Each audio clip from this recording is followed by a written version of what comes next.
Again to another program of Issues in the News, where we discuss the important events that would have taken place in Guyana over the past week or so. And as is the norm, we always have a packed agenda of issues to discuss. I want to begin by welcoming our viewers who are joining us from on television from region number 5, West Coast Berbice. Welcome to another program of Issues in the News across the Berbice River, along the coast of the Berbice River, New Amsterdam, Kanji, along the Quarantine Coast, and all the way up to Siparuta and Uriala. All of you on the eastern side of our country joining us on television, welcome to another program of Issues in the News.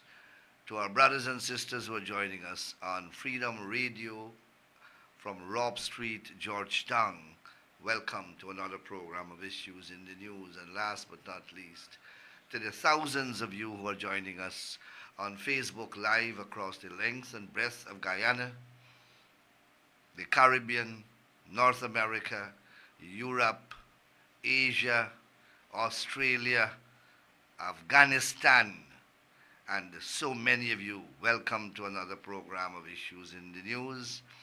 Share this live, share this program, press that share button on your phone so that you, your friends, and all your followers can join us in tonight's discussion. Rajin Datadin, Natasha Lee, Kiran Rama, Victoria Pereira, Chad Dwarka Prasad, and the thousands of you who have joined us on tonight Facebook Live, welcome and share the program. Share the program so that all your friends and all your followers can join us in tonight's discussion. Tomorrow we will be celebrating Maha Shivratri in Guyana. And I want to take this opportunity to extend Shivratri greetings to all Guyanese and all my listeners and viewers, more particular my Hindu brothers and sisters. Mahashivratri is one of the most auspicious occasion on the Hindu calendar. It is a time to do penance, it's a time to do prayers, it's a time to do worship at the feet of Lord Shiva, the destroyer of all evils, darkness, negativity, sickness, and ills from your life and from your future. So tomorrow Hindus across this land will assemble in large numbers at mandirs to offer their salutations and prayers to Mahashiva. So once again, Shivratri greetings to all of you, in particular my Hindu brothers and sisters, wherever you are located. Last week, we commissioned a spanking new magistrates court at Mabaruma in region number 1. And again, you got a glimpse of the investments which our government is making in the legal sector of our country to ensure that there is access to justice, that there is equitable access to justice to all of our citizens wheresoever they are located. As I said at the opening of that court, the facilities that are available in that court or at that court are comparable with facilities anywhere else in Guyana and outside of Guyana. all modern amenities and facilities are present in that court and will be offered to the users of that court in that distant place called the Northwest region or the Northwest district of Mabaruma. A few months ago, we commissioned a similar facility at Port Kaituma in Region 1 as well. So when we speak of a transformation taking place in our country, it is not words. Well, it is not merely words. We are not speaking in abstract. We can point to edifices and physical structures and real things to demonstrate and support the transformation to which we make reference. At the opening of that court, I was offered the opportunity to speak. And among the things that I touched on in my very brief remarks is something that must be concerning to lawyers and the general public, but more particularly those in the judiciary. Now, when COVID came, we all had to adapt and we all had to innovate. And in attempting to continue to operate in those circumstances, we innovated and we began to communicate by different electronic platforms. And we did so in the court system as well. And we began to have electronic hearing of cases. And that has become now a permanent feature of our legal system. And it has brought great benefits. It has reduced a lot of time wasting. It has saved a lot of money because you don't have to travel to distant places to go to court. You don't have to take prisoners from prison centers to different courts across the country because we have established electronic courts, e-courts, at all the prison centers. And the prisoners can go to those containers where there is a huge TV that is electronically connected to the court, and they can appear virtually in those containerized environment, and that virtual appearance would constitute an appearance for the purpose of the court. Lawyers also appear virtually. Magistrates, judges, even at the CCJ, we appear virtually. So it's a good thing. However, there are some legal issues that have arisen.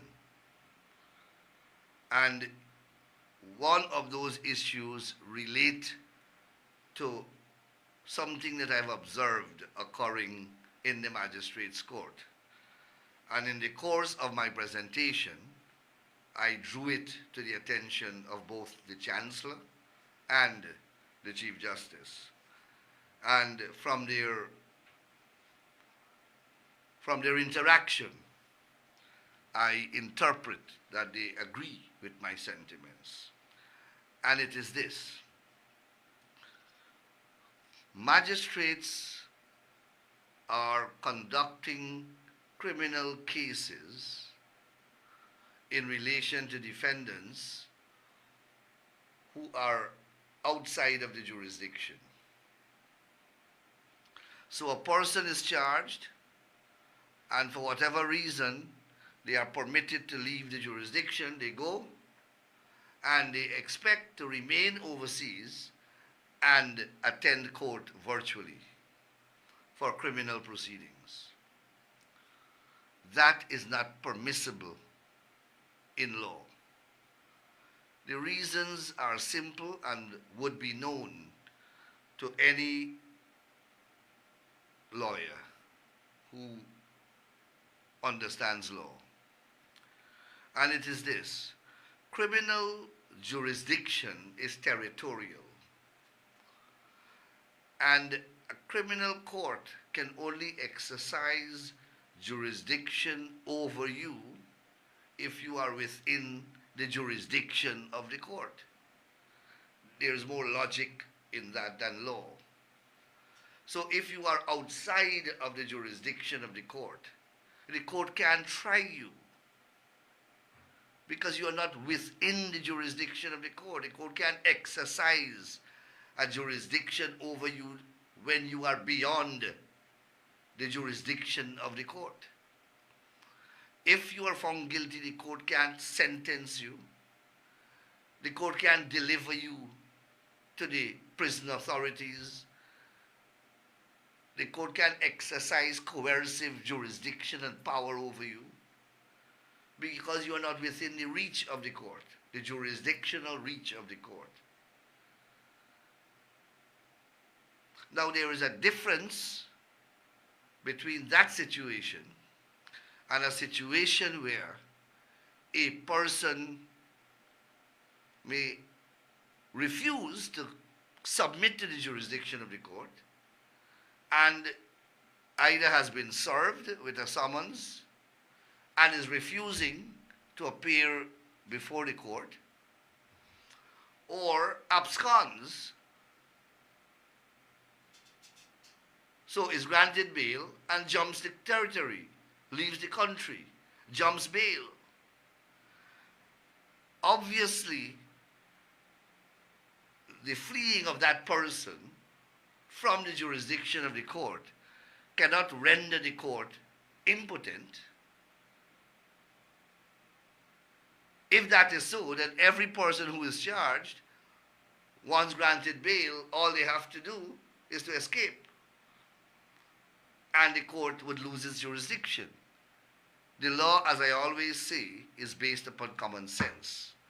So if such a situation occurs, where a person either refuses to submit to the jurisdiction of the court, or absconds, or flees the jurisdiction of the court has a power, and the law has given the court a power, to adopt a particular process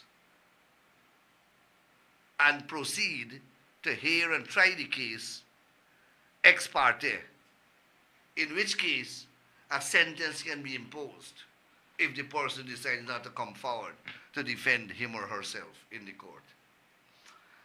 And the process is that you first have to issue an arrest warrant. Then if the police goes and say that they can't find the man, they go into the witness box and they give that evidence on the oath. That arrest warrant is recalled, and then the magistrate proceeds ex parte to hear the case, because the magistrate would then have been convinced that the person is not prepared to submit him or herself to the jurisdiction of the court. In that case, the person will be sentenced in absentia. Or the case may be dismissed if the prosecution does not prove a case. But the law does not permit a person to fly out of a country, fly out of the country, and does not return for the case to continue. And the court has no power to proceed by permitting that person to appear virtually. So I hope that process will be looked into, and the appropriate actions taken.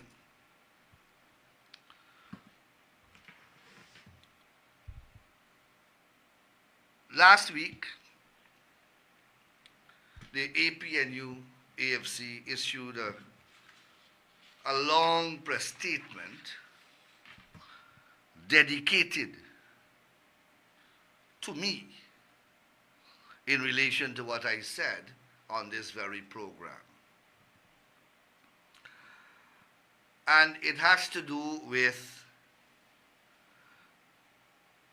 my contention that they did not file any objection during the claims and objections period because they did not have and they do not have evidence of the bloat about which they are complaining on the list of registrants. Because I am contending that there is one forum, among many others, that you can come forward and establish both to GCOM and to the public that your contentions are accurate, that the voters list have bloat or is bloated. In other words, there are persons on that list who should not be on that list. And the claims and objections period or mechanism is one of the mechanisms, perhaps the easiest mechanism for you to come forward and lodge, identify the names and lodge an objections to them. They are alleging that there are tens of thousands, not 5, not 100, not 1,000, not 5,000. They are alleging that there are tens of thousands of persons on that list who should not be on the list. And I am saying to them that the law in its wisdom has provided a mechanism that when such a situation obtains, you have a period when you can go to GCOM and lodge an objection to the names that you claim should not be on the list.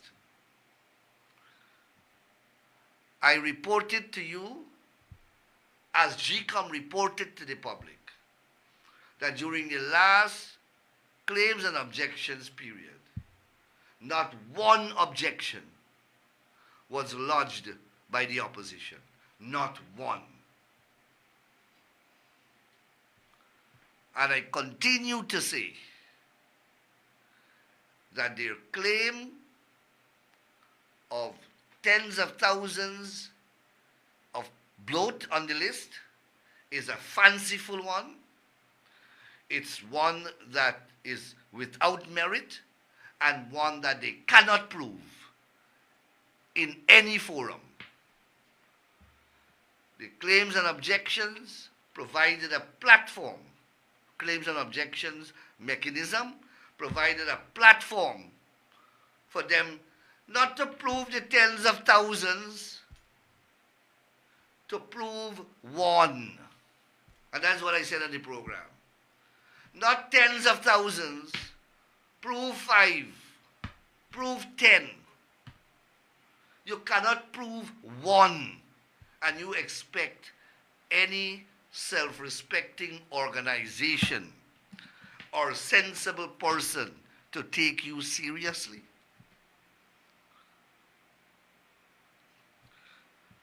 That is my contention, and I will read their response to me.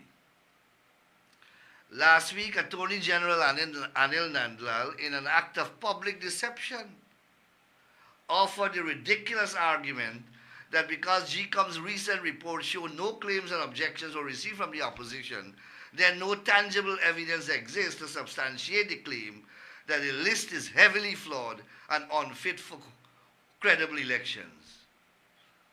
But what else you want somebody, you want GCOM and you want the rest of the country and the international community to accept your ipsit dixit? That is what you want because you say that the list is in an unsatisfactory state, then we must accept that, GCOM must accept that, the international community must accept that, the Guyanese population must accept that, and you who making the allegation is not putting forward a scintilla of evidence to support the ridiculous contention that you are advancing. That is what you're telling the population. How can any sensible human being take you seriously? Let me continue. First of all, the claims and objection process is not designed to handle large volume of objections and cannot therefore purge the list of tens of thousands of names in excess as a result of death or fraud. So they said that the claims and objection mechanism is not designed to handle large bundle, to purge the list of tens of thousands of names in excess as a result of fraud or death. First of all, I don't know that the claims and objections period got the limitations that they are imposing upon it. I don't know that it cannot take off the volume, if the volume exists. If the volume of claims exist, I don't know that the system can't handle it. But the crucial issue is, it must be able to handle 5 claims or objections. It must be able to handle 10. It can't handle 10,000 according to you, but it can't handle 10. You couldn't bring 10. You couldn't bring 5. You couldn't bring 1. You are so hopeless and incompetent. You can't put forward prove one case, and then you can say, look, we have proven 1, and we can prove 10,000 more. No, you can't do that.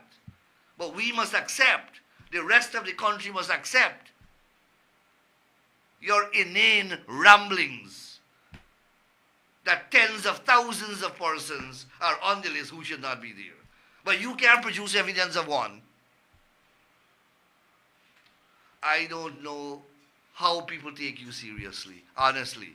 How people take this opposition seriously, I don't know. But let's go on. The burden of proof requires the objector to provide documentary evidence of the death or the fraud. How does Mr. Nandlall expect death certificate of Guyanese who have died? How do I expect them to get death certificate? How do I expect them to overcome these insurmountable hurdle? But first of all, you are making the allegation.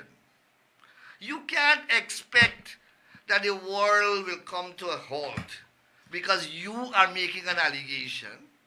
So if you are making an allegation in any civilized system, in any part of the world, if you are making an allegation, you have to put forward some evidence to support the allegation. Oh, even that you don't understand? And you want Nandlall to find you the evidence? I am not saying that the list got tens of thousands of people. You are. But you're calling upon me? How do I expect you to find the evidence to support the nonsense you're talking about? I don't know how you'll find the evidence. You are asserting the foolishness. You are saying to the population that the list got tens of thousands of dead people and tens of thousands of illegal people. And all I am saying to prove 1, and you can't do it.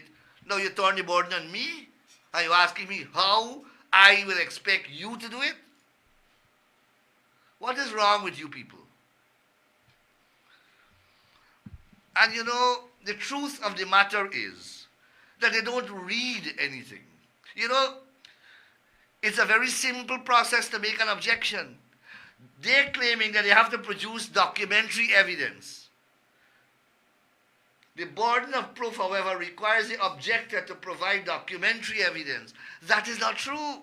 They never even read the law. The law doesn't require them to do that. All they have to do is to lodge an objection and pay $5. That is all that they have to do. A date will be fixed at a later stage where a hearing will be done. And it is at the hearing stage that you provide whatever evidence you may have. It doesn't have to be documentary evidence either. You could know that Mary Jane is dead and you could bring evidence, persons who attended her funeral.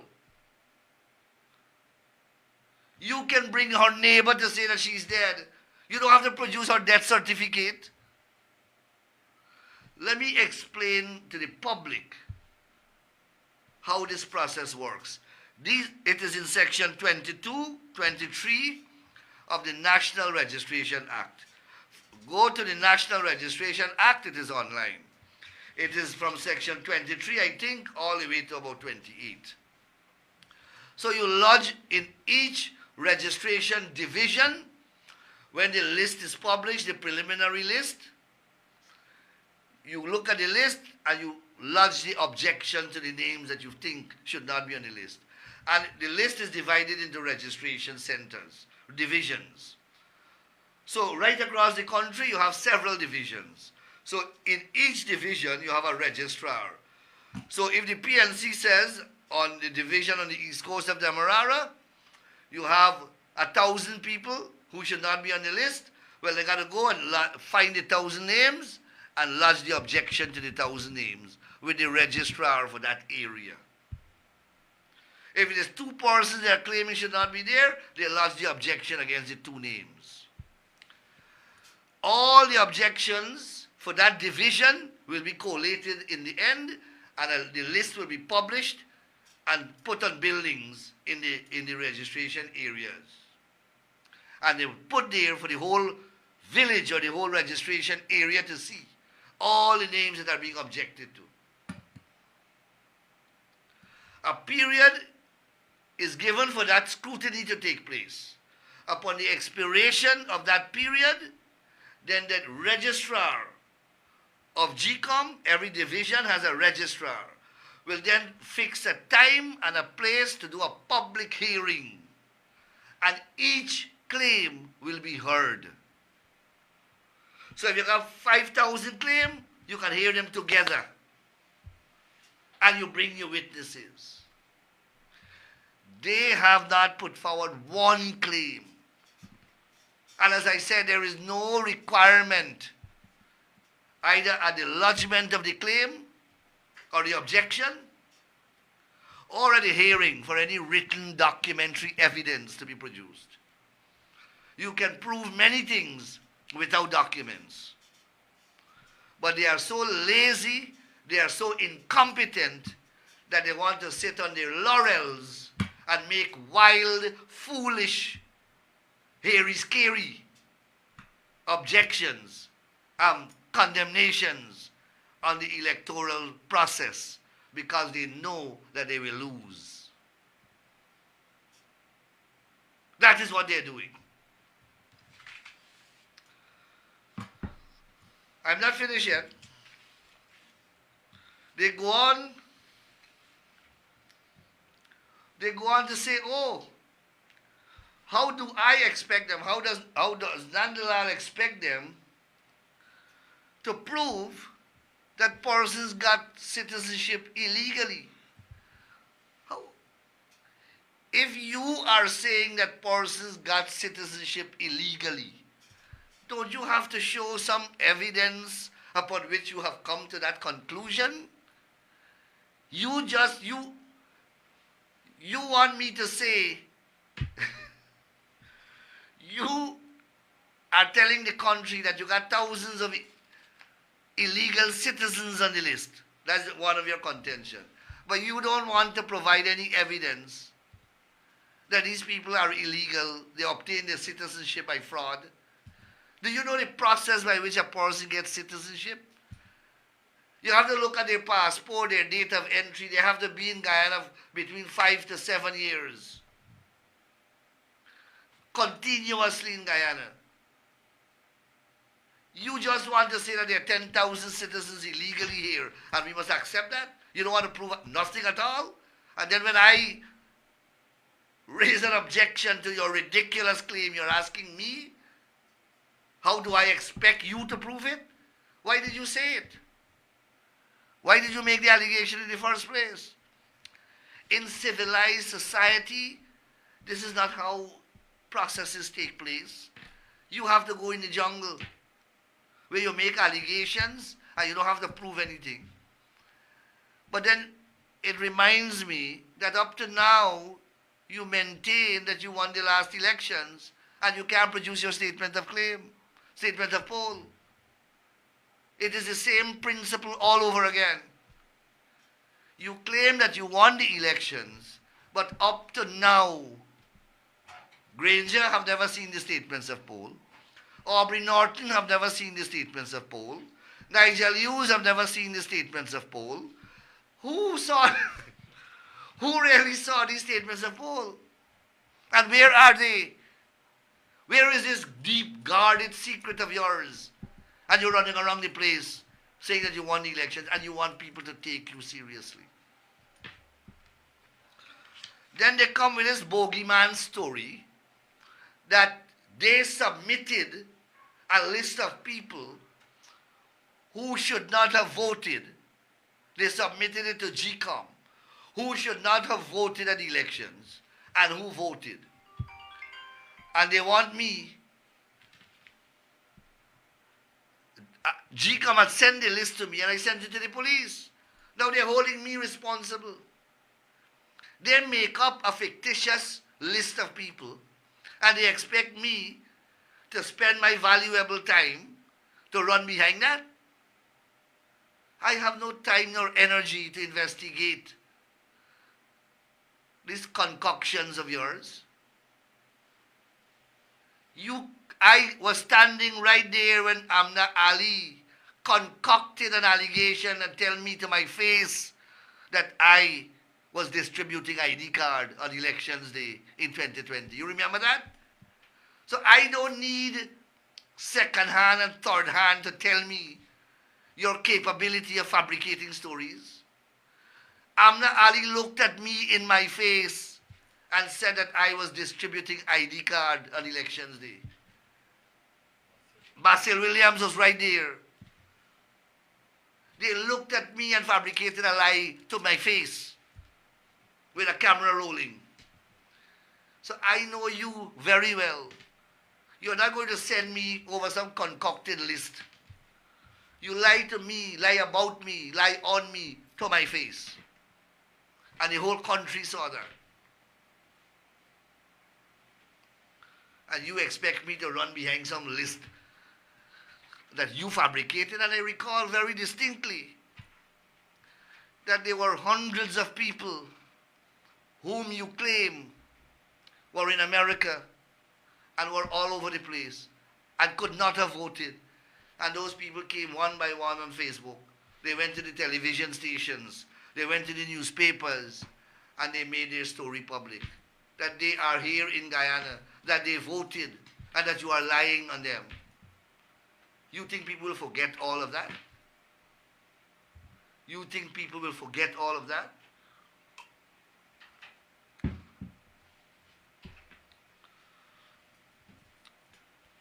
So they will continue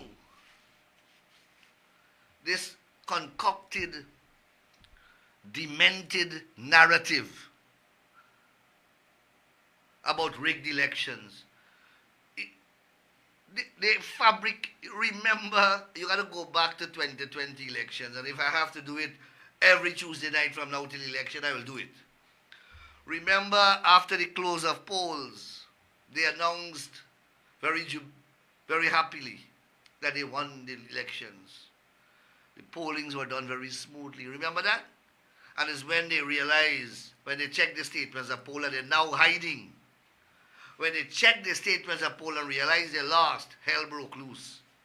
That's when they slipped the spreadsheet into Ashman's building to give Mingo to read out wrong results. And then they turn up. They tried to block the recount. Remember that? They didn't want the recount to take place.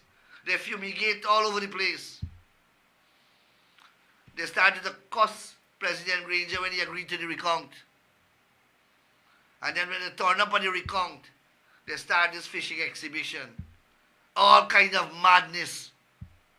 All kind of madness.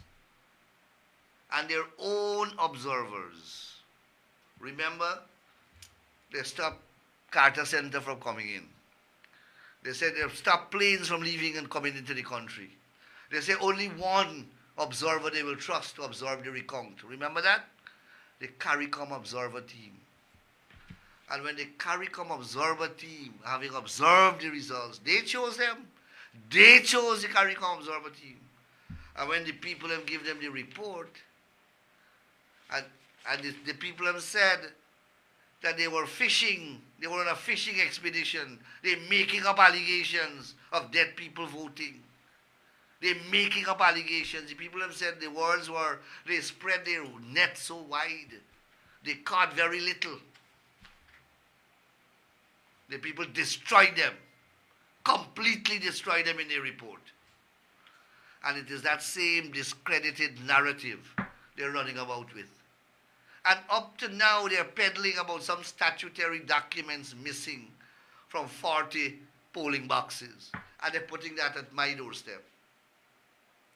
And I've explained about 100 times on this program that Mingo was the returning officer. And from Better Hope to LBI, the presiding officer, the DRO for that area, the Deputy Returning Officer, gave the presiding officers an instruction to put those documents in a separate bundle and send them to Mingo. And those documents were sent for 40 ballot boxes. Mingo called me on the phone and confirmed that he received it and it was a mistake. It was not supposed to be put in the envelope that they put in. But that didn't affect the people's ballot. How would that affect the validity of the ballot? How will I ever lose my right to vote if I put the X next to the palm tree on the ballot and I put it in the ballot box? And some election agent or some presiding officer decide not to put some document that got nothing to do with my vote into some envelope that it's supposed to go into. The fact that that document was put in some wrong envelope would invalidate my vote? Is that the law? Are these people mad? And they were fighting. They don't want the ballots from those boxes to be recounted. If they were a recount is simply a count of what took place on election night. That is why it is called a recount. There was a count already at all the polling stations the night. And that's how you get the statements of poll. A recount is a count back of what was counted. It's as simple as that. So the recount got nothing to do with statutory documents. A recount is a count of the ballots that were counted the night before, the night of elections. That is what an election is about a count of ballots, a count of votes. Nothing else matters in an election. Everything else is secondary. The primary document is the ballot of the citizen. And an election is a collation of the ballots of the citizenry. What statutory documents got to do with the validity of a ballot? But these are the sideshows to distract, and they got a stupid bunch of people following them. I think some of them know better, but they're feeding the Kool-Aid. They're feeding the Kool-Aid to those who are lining up to drink.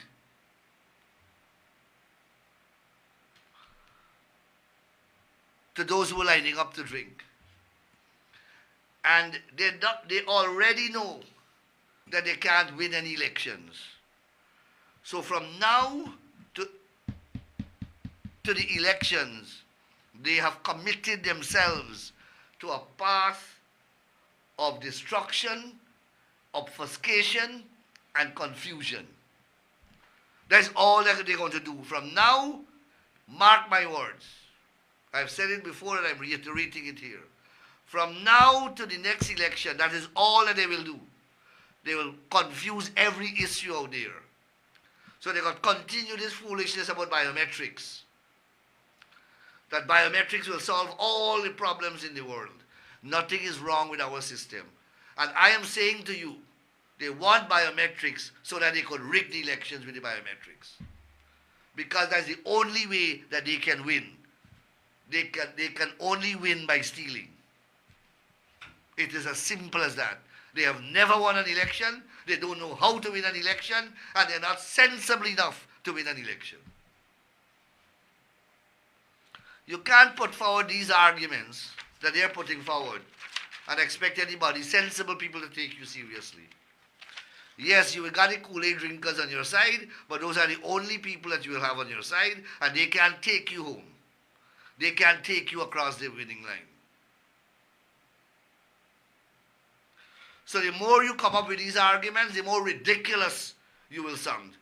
And it is my job and our job to expose these things.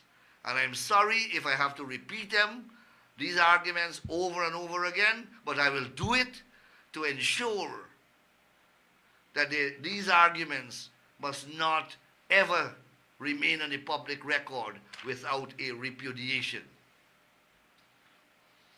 So I hope that I have explained to you very clearly that they have not read the law in relation to claims and objections. They don't understand the process. They do not care to understand it. And they have not been able to put forward a single case, not 10,000, one case of an unlawful person on this list. If they are able to, the Constitution is very clear, you know, who is to be on the list and who is not to be on the list. And once they can show that a person is on the list who should not be on the list, that's the end of the matter. It's a very simple exercise. But you can't be at Congress Place and every Friday on TV, on Facebook, and say that the tens of thousands should not be on the list, but they are there. And you're not producing a scintilla of evidence to support what you are saying. The world doesn't operate like that. Human affairs are not conducted in such a vacuous, incompetent manner. So I want to move on to another issue that I see continues to make the news. And it is this dispute. Well, not dispute. The contention of the town clerk, the contention of the mayor, that the land where the hotel is going to be constructed is owned by the city council. And he keeps repeating this allegation and threatening to go to court for the past year and a half. I don't know whether he wishes to intimidate the investors or what is his intention. But a year and a half of bluff is all that we have seen. As I said, As Attorney General, I had the responsibility of reviewing the documents. The Lands and Surveys Commission also assisted in the review of the documents, which include transports, plans, surveyors' plans of the area. We know what part is owned by the state. We know what part was given by the state as a license to which agency. We know what part was given by the state by lease to which agency. We also know that there is a part not far from there that is not owned by the state, that was gifted to the city council. And that part is not the part where the hotel is. And it is so clearly demarcated and delineated on the plans that are considered conclusive evidence of the boundaries of the area. And that is why over a year ago or more, when I heard the mayor speak about this issue, I invited him to go to the court or consult a sensible lawyer. I don't know whether he had done either of the two, but he continues to make these statements. So that's another non sequitur, a non-issue that is being peddled in the public domain.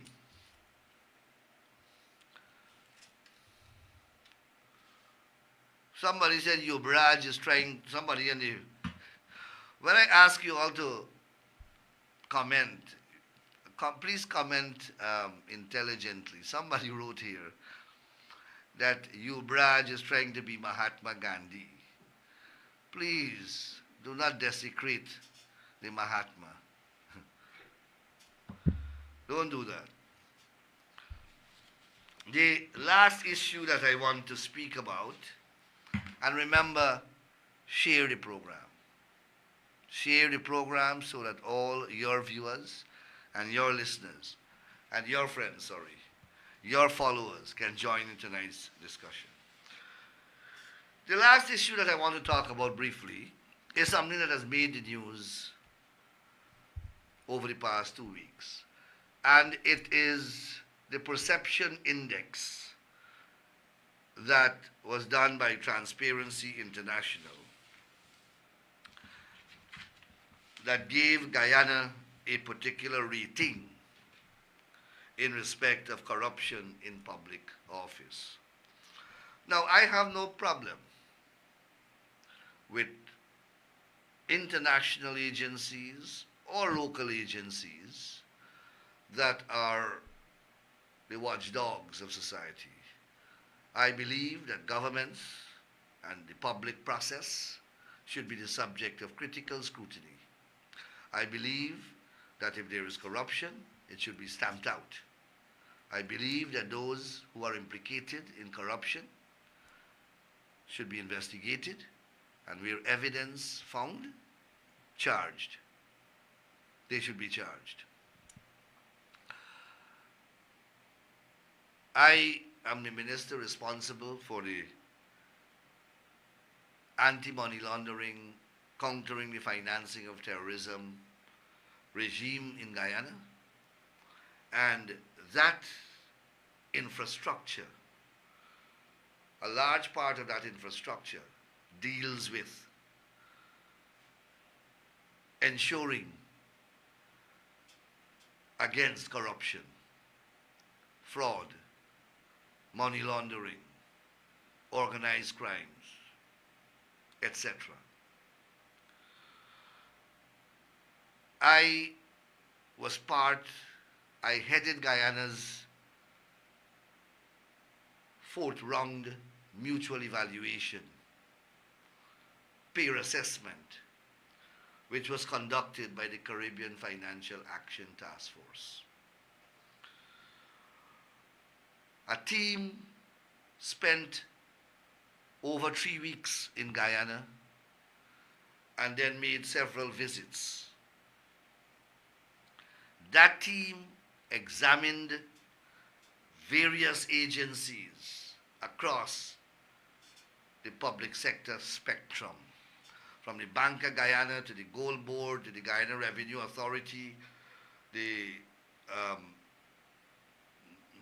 Ministry of Natural Resources, Geology and Mines Commission, the Deeds and Commercial Registry Authority, the Securities Council, a number of agencies in the public sector, and grilled those agencies, took from those agencies an abundance of information which they requested and scrutinized them, examined critically the working apparatus and the management structure and the mechanisms that are in place to guard against illicit activities, money laundering, bribery, corruption. All these sectors were examined for that. Officers of these sectors were grilled. As I said, the managerial and administrative framework of these agencies were examined. The private sector was interviewed. The commercial banking sector was interviewed and examined. Our laws were examined. And when that preliminary report came out, we were given an opportunity to respond to it. And we did. And then we had to go to Trinidad and defend it at a forum that involved 25 different jurisdictions. And we had to defend our report, where we were grilled by 25 different countries. And in the end, Guyana came out with the highest score in the independent CARICOM region. Now, that is a process that I respect. That is a process that is thorough. That is a process that is constructive, professional, diligent, and fair. This perception index done by Transparency International is the complete opposite of that. They have prepared a report and they have rated Guyana. And we have not been interviewed. We have not had an opportunity to make an input. We were not even offered the courtesy of being informed that such an undertaking was taking place. Now, in any system in the civilized world, you ought not to make a damning, negative, or condemnatory finding against any person, agency, or entity that may cause that person, agency, or entity any reputational, actual, or consequential or financial loss or damage without affording that person, before notifying the person that you are conducting this undertaking, and affording that person a fair and reasonable opportunity to respond. That is what is called in law natural justice. But it is not confined to law. It's confined to any process whereby someone can suffer a detriment. You have to hear that person. You have to afford that person the right to defend the allegation. You have to give him reasonable opportunity to do so. If he wishes to bring his own witnesses, that is a facility to which you have to extend to him.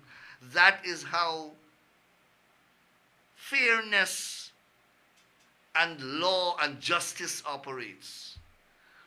Imagine if the government is to make findings every day on people's business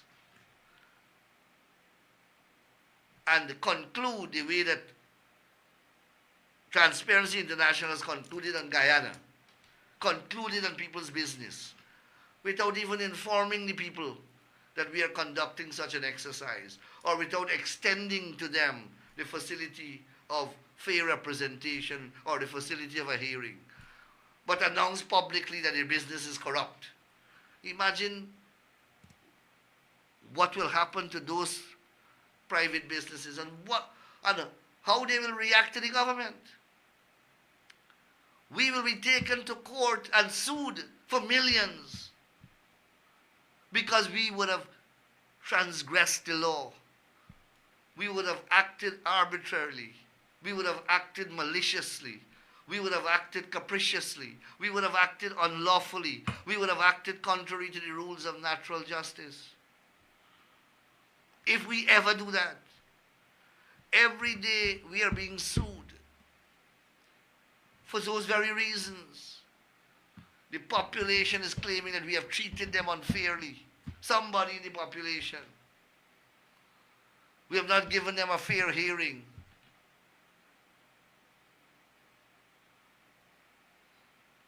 And if you want to see our willingness to address corruption, just look at the Calvin Brutus case.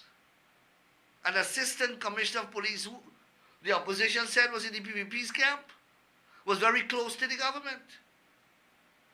Today he has been dismissed and slapped with over 240 criminal charges. That is evidence of a willingness and preparedness to confront corruption. So you cannot have a system that condemns an entire country's financial structure and public sector operations, and that country is not offered an opportunity to be heard or to respond. Worse yet, is not even offered the courtesy of being informed that such a process is going to take place. I am saying to you that if the government ever does that, we will be maligned publicly and we will be sued in the courts. And I dare say rightfully so, because every person, every entity, every agency is entitled to fair treatment, to justice, and that is what fair treatment and justice entails. My operator is signaling to me that we have come to the close of program time. I want to thank you very much for staying with me over the past hour. I think that we have covered a lot of important issues. I thank you very much. Enjoy Mahashivratri tomorrow, and I will join you next week as we resume our discussion. Please enjoy the rest of the evening. Take care, and I'll see you next week. May God bless you. Thank you.